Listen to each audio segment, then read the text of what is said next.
Welcome to episode 5 of the Today I Am Sober podcast with your host, Liz W. On this episode, I'm speaking with Katie Phillips all about self-love. Listen in and you'll discover, well, shall I be honest here? That actually I'm a work in progress. There's lots of work I need to do on my self-love, but hopefully through our conversation, you'll also question and challenge your relationship with yourself, and perhaps you'll learn something along the way too. I do hope so. Katie is simply marvellous. Enjoy the show, and if you do, I'd love it if you could give me a review.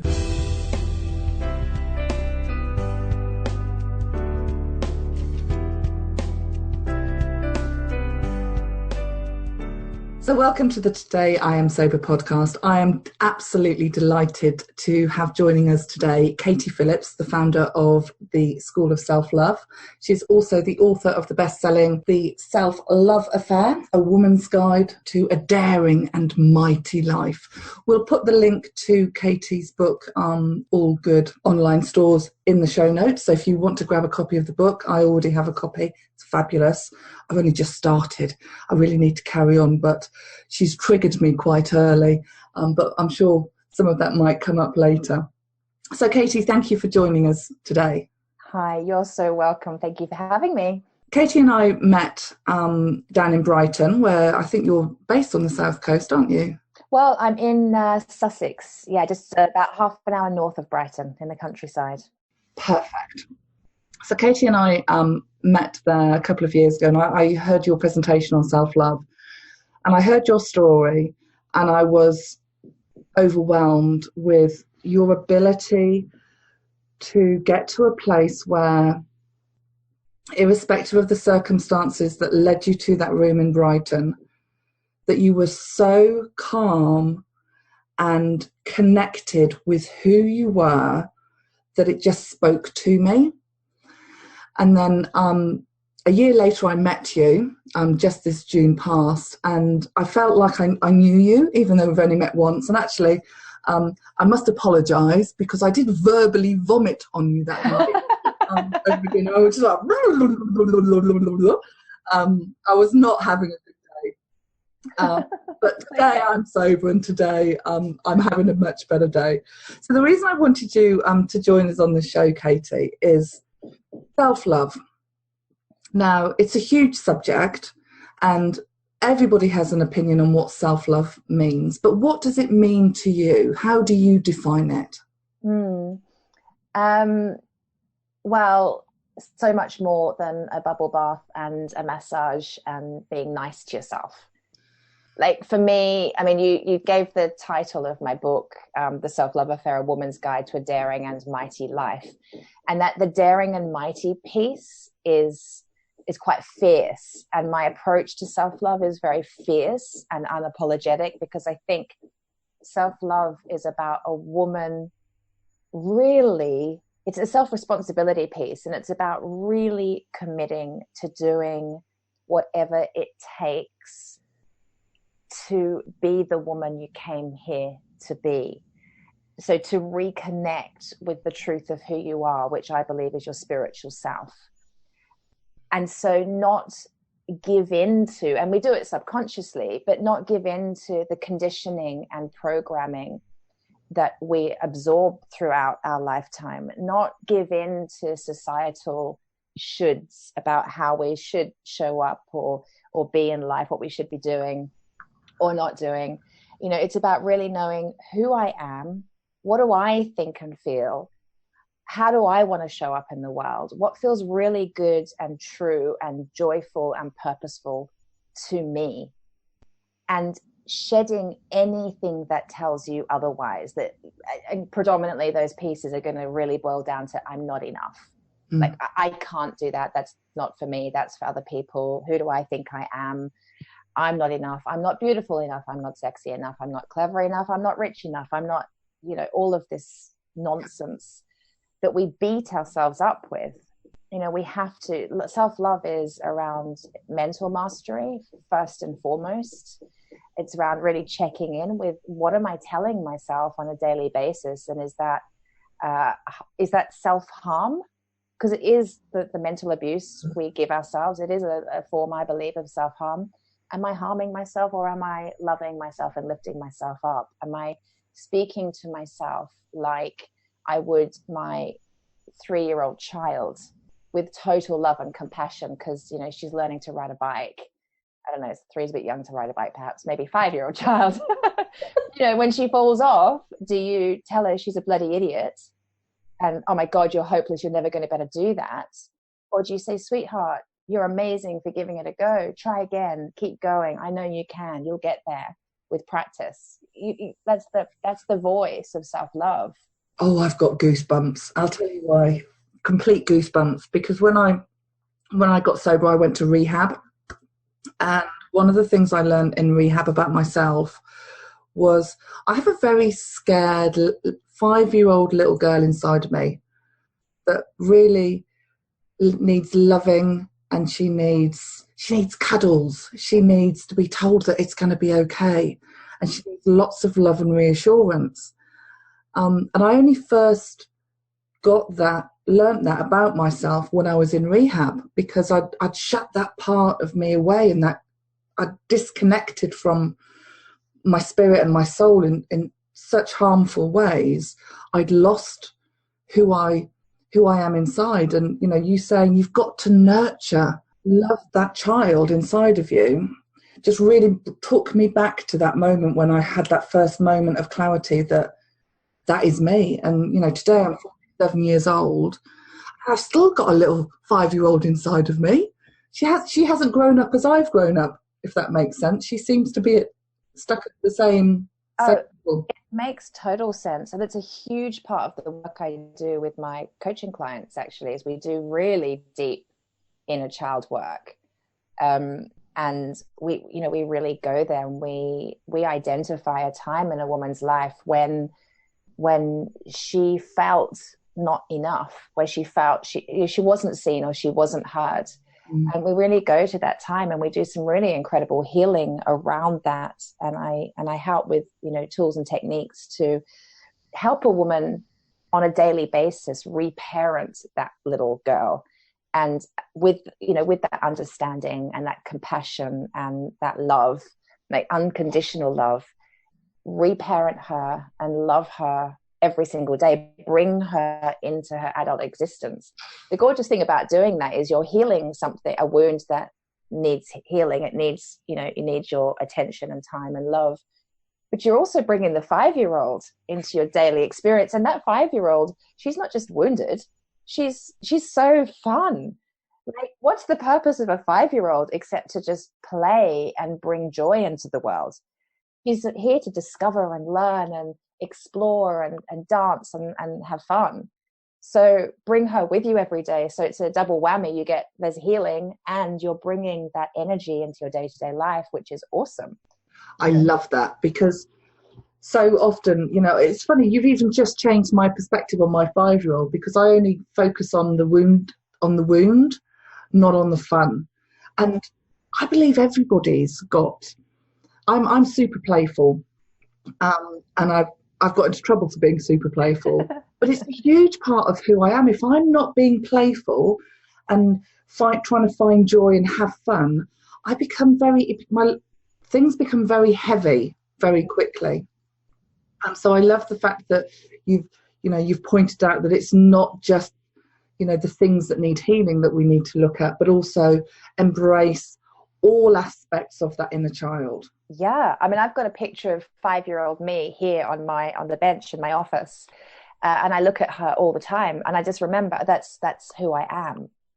You know, when I forget to be playful, I've got a picture of me with my hair in plaits, and I'm wearing my overalls. It's back a 70s photo, you know, and I'm swinging on a swing with this big grin on my face. And at that time in my life, some really tough, shitty stuff was going on. So, and I know that a lot of what I've had to heal as an adult originated at that moment in my life.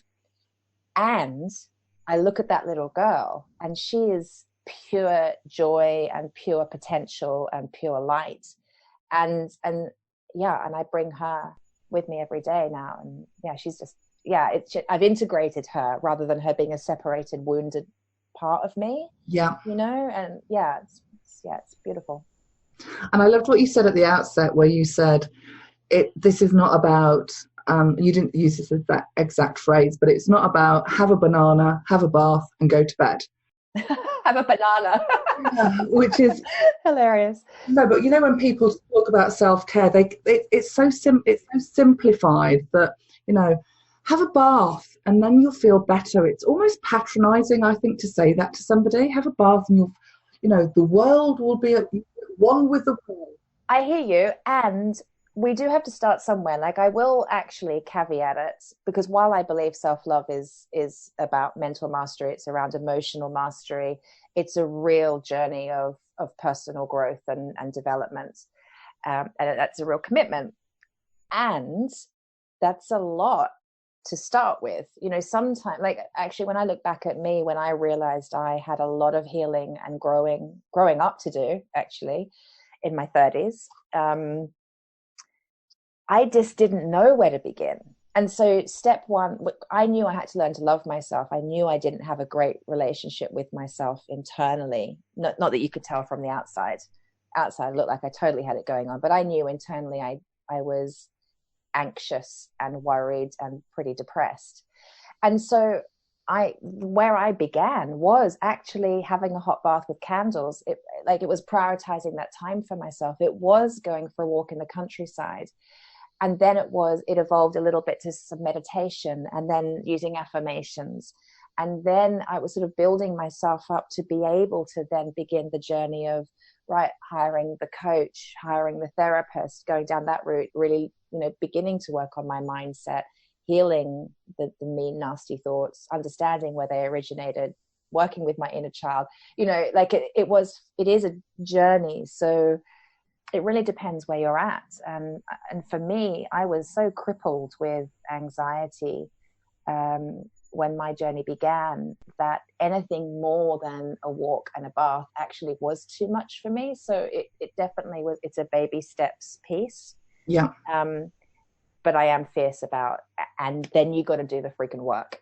Like, you want to change your life, you want to feel better, you want to live your biggest life, you got to do the work. So basically, what I'm paraphrasing, and tell me if I'm completely off the mark. So because it's a journey of 1,000 steps, we all have to start somewhere. And if we're not taking care of ourselves, the easiest place to start is physically taking care of ourselves. So taking that time to have a bath, and time alone, shut the door, lock the door if you've got little kids. Lock the door. When I used to have lots of baths when my son was younger. Take time out. So get out of your usual environment, and that might be a walk in nature. It might be on the beach, depending on where you live. It might be putting in your AirPods or headphones and just listening to some great music and just taking some time out. But what I loved what you said was that that's just a starting point, because I often hear people say, if you do that enough, things will change. My experiences of walking, because I bought a dog to get me out of the house, so I would walk more. Having a bath has not changed me fundamentally.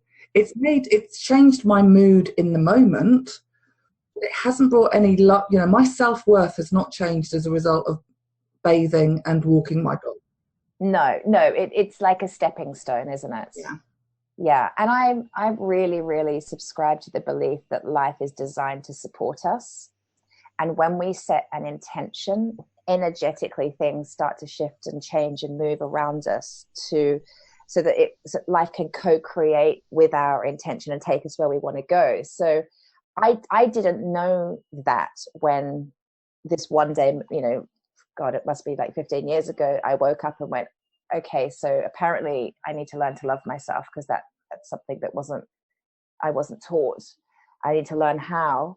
And as I have heard many, many women say to me, well, where do you begin? I don't even know where to start. I mean, the mountain is so high, I don't know where to begin. And where you begin is going to be different for everybody. You certainly start by setting the intention. I want to love myself more. I want to be kinder to myself more. I want to live my bigger life. You set whatever the intention is that feels true for you. and you trust that the first step you take will be perfect and right for you, and life will guide you. The first step for me was just getting out in nature and going for walks and having my baths. I had a very young child at this point, and just taking time for me, because I was so full on parenting and single parenting that was step one for me. But then life showed me where to go. Life guided me to a therapist. It guided me to a book. It guided me to a meditation. It guided me to Louise Hay. It guided me to my first coach, and the journey was revealed to me. And it doesn't matter what the intention is you're setting, whatever the desire is that you have. We're talking about somebody wanting to know and love themselves.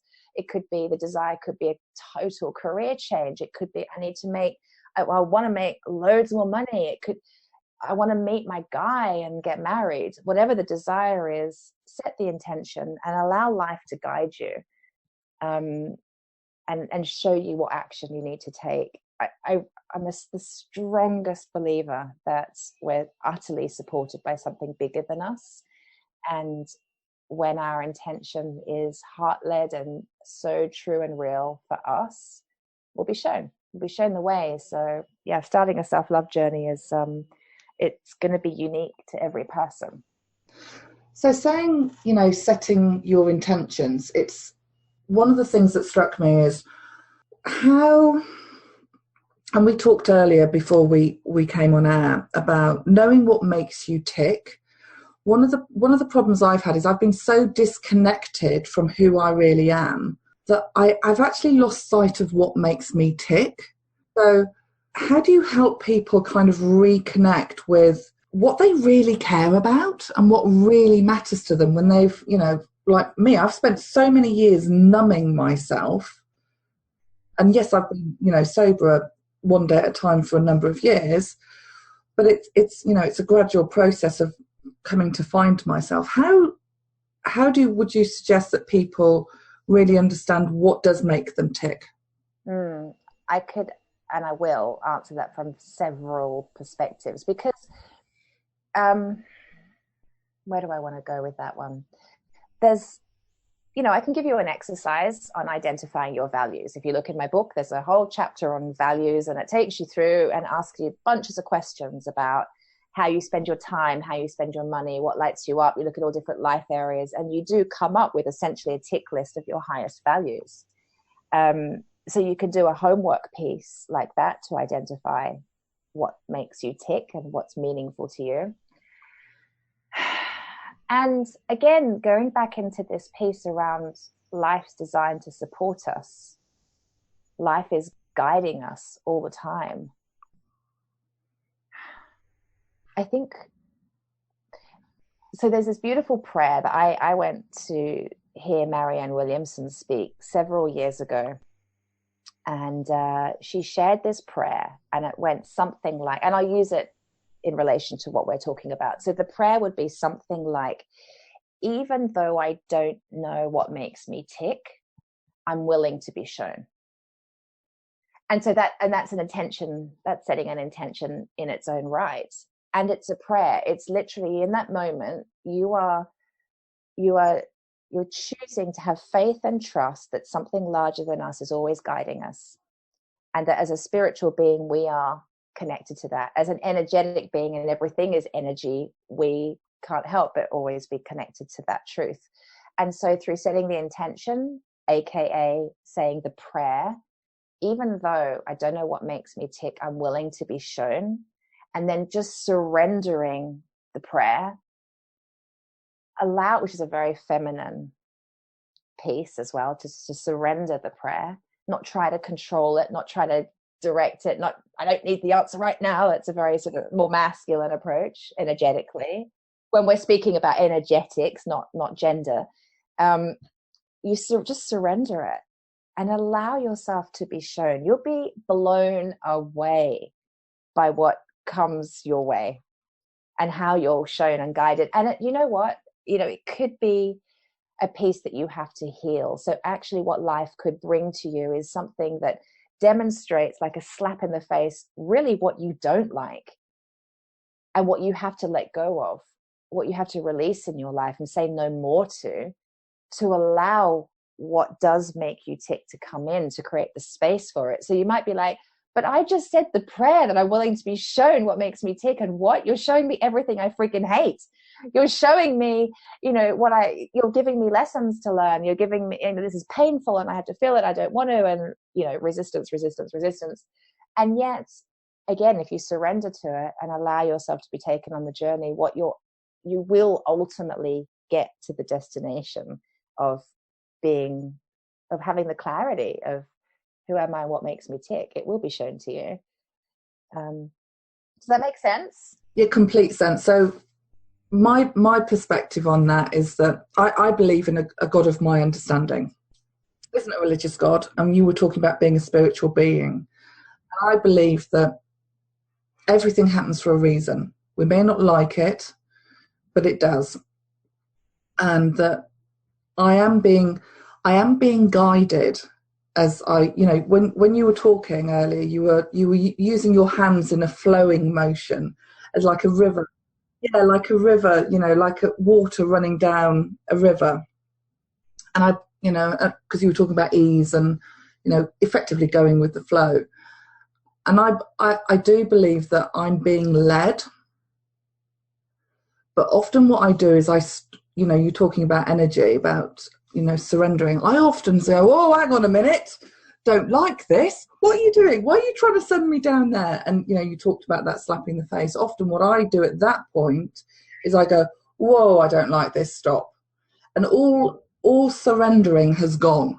Do you know what I mean? There's no surrendering. We're like battening down the hatches saying, oh, hang on a minute. This wasn't on the plan. You're only supposed to show me joy. Why are you showing me something that's quite painful? I don't like that. And then, I try and run the show again. And, when self-will is run riot in me, it's a disaster, complete disaster, because I start behaving not from a position of love and grace, but from a position of I'm in charge. It's, Yeah, but that's our humanness, isn't it? Our humanness, our ego, bless our ego, we do think we're in charge and we aren't. I mean, we are to the degree that we can set an intention for something that we desire or a way we want to feel, an experience we want to bring in. Of course, we are in charge of that. How that comes into being really hasn't got a lot to do with us. And the more, I have certainly learned this in my own experience, the more we can surrender to life guiding us, the faster we're going to reach where we want to be.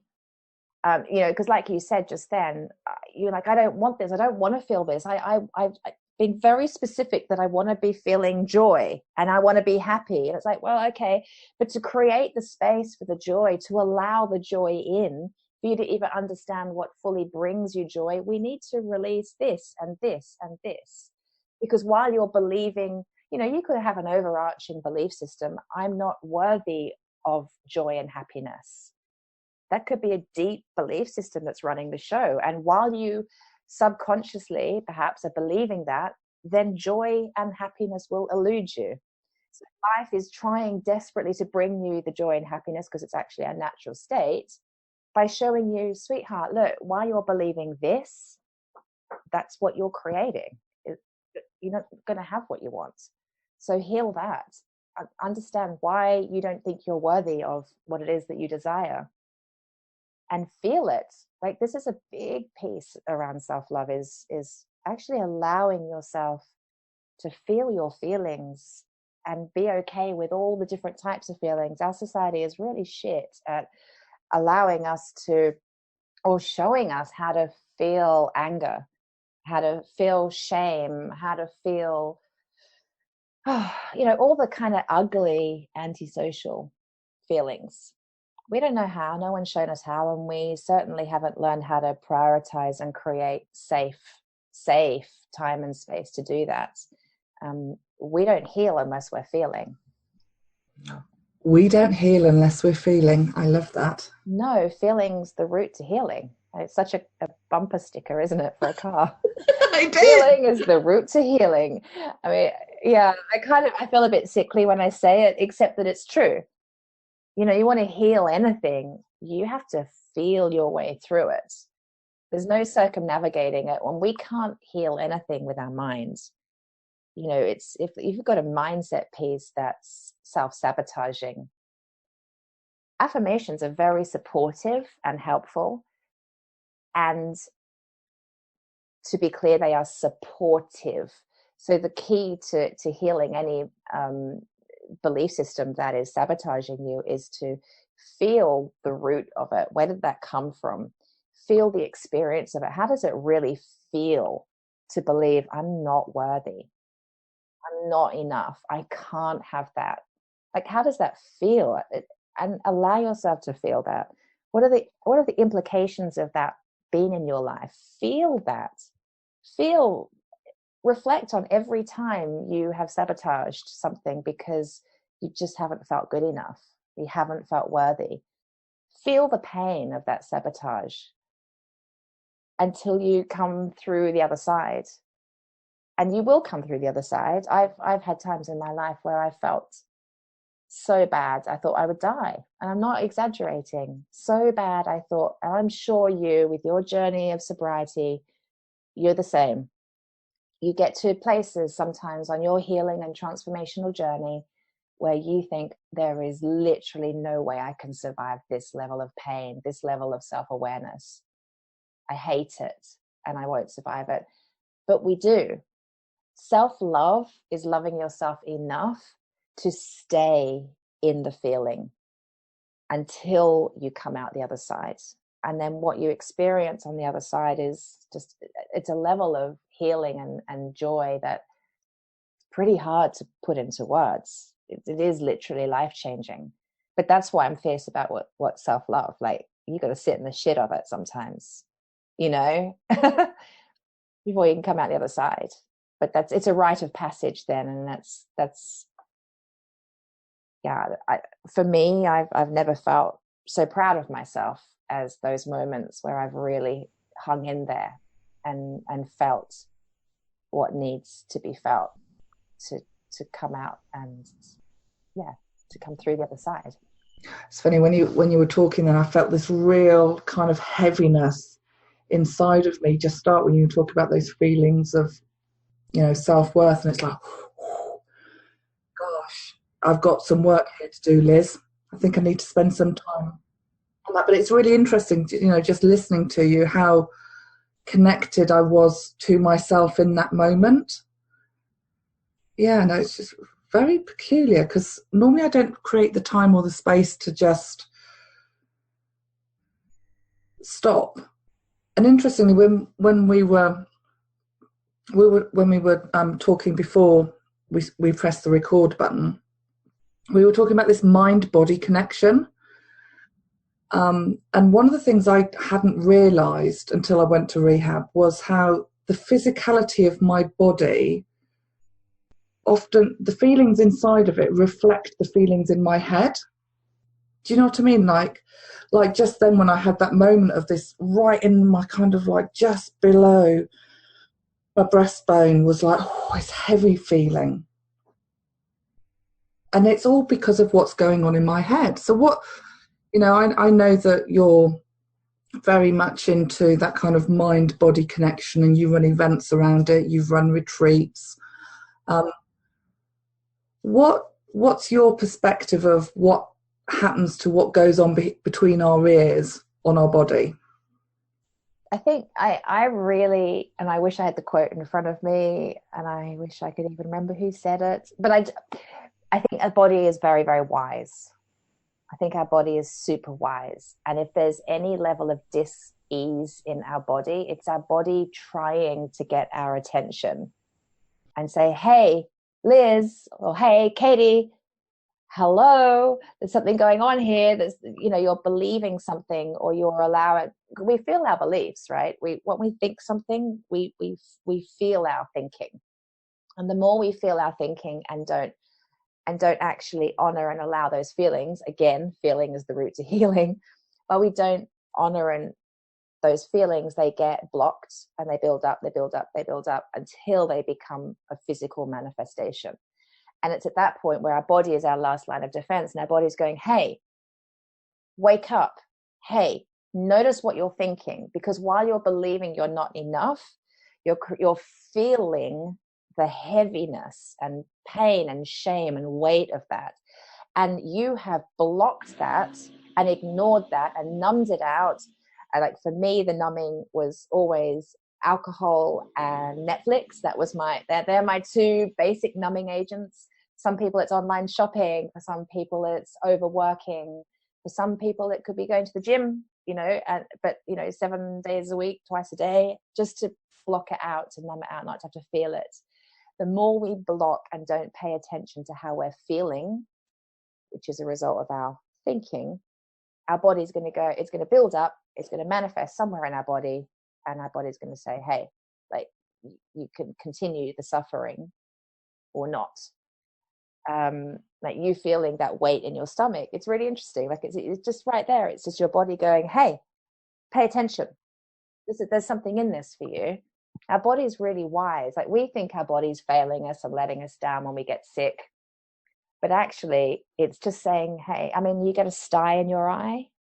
That's often you need to have a good cry. It's your body saying, hey, you're blocked. Have a good cry.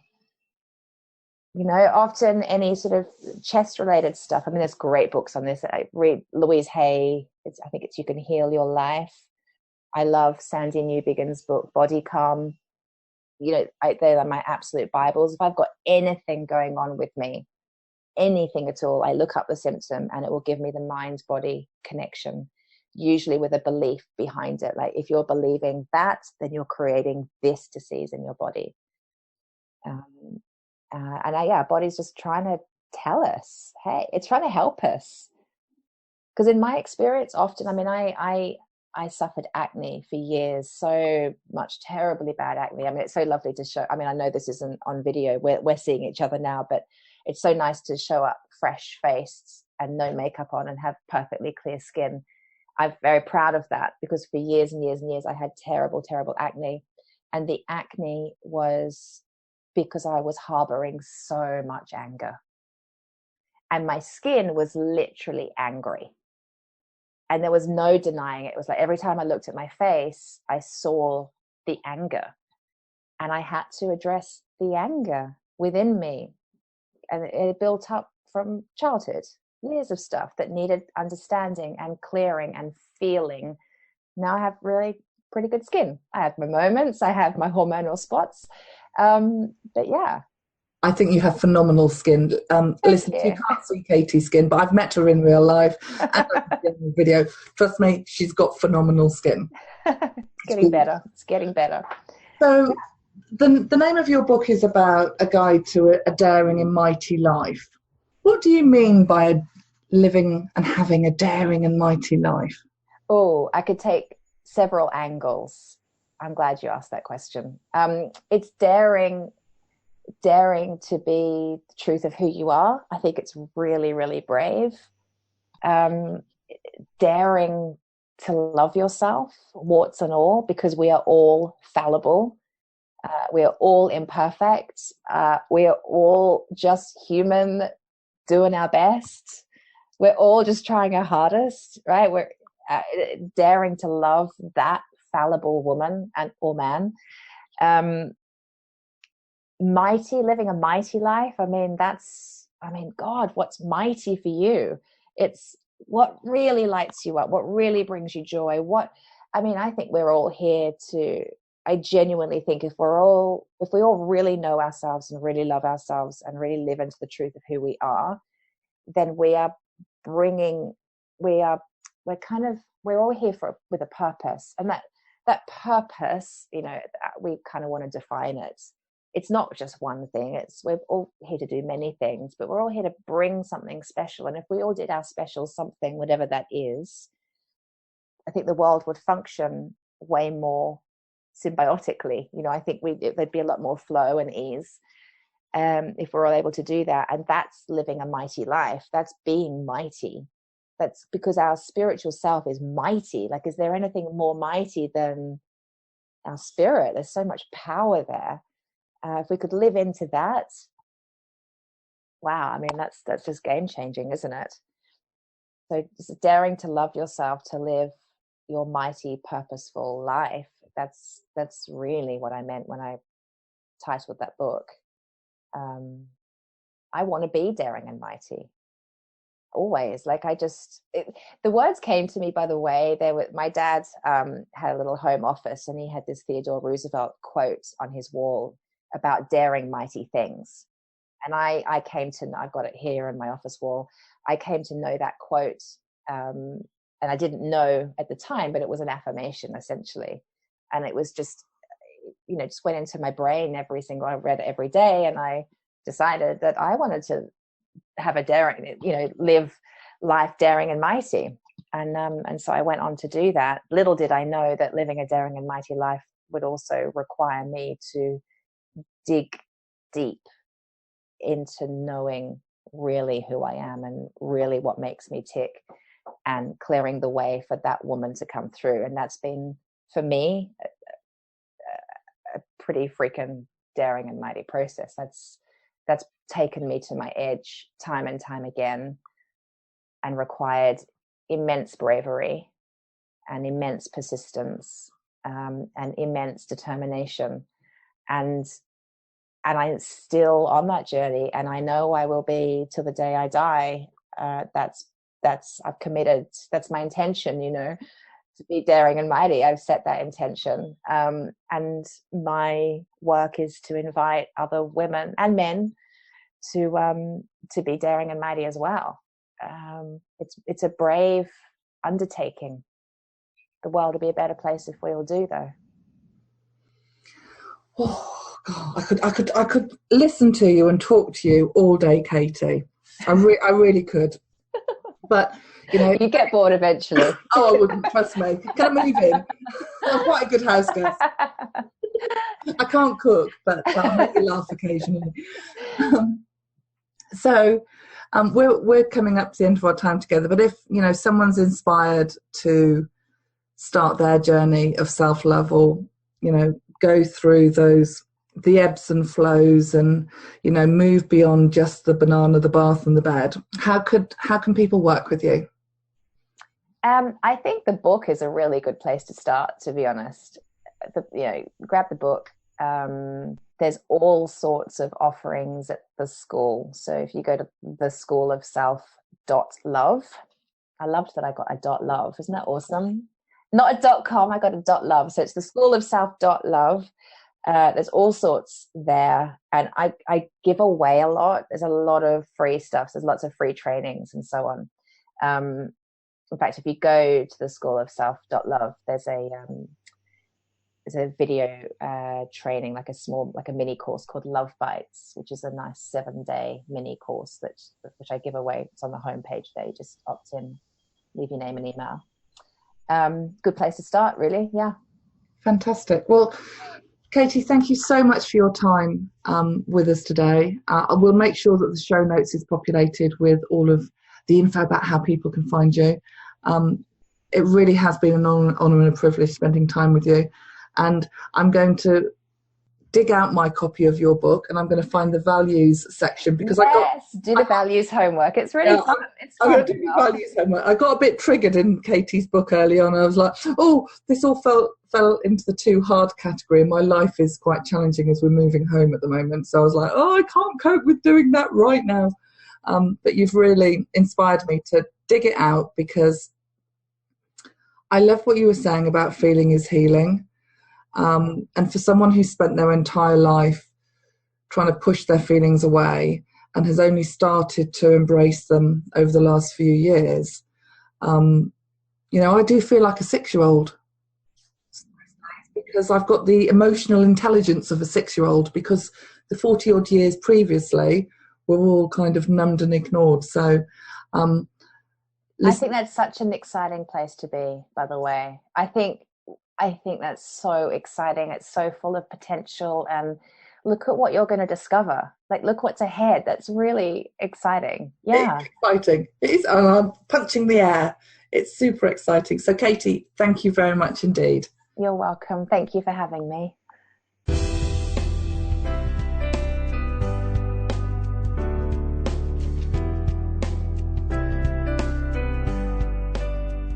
Thanks for listening to this episode of the Today I Am Sober podcast. I hope you enjoyed it.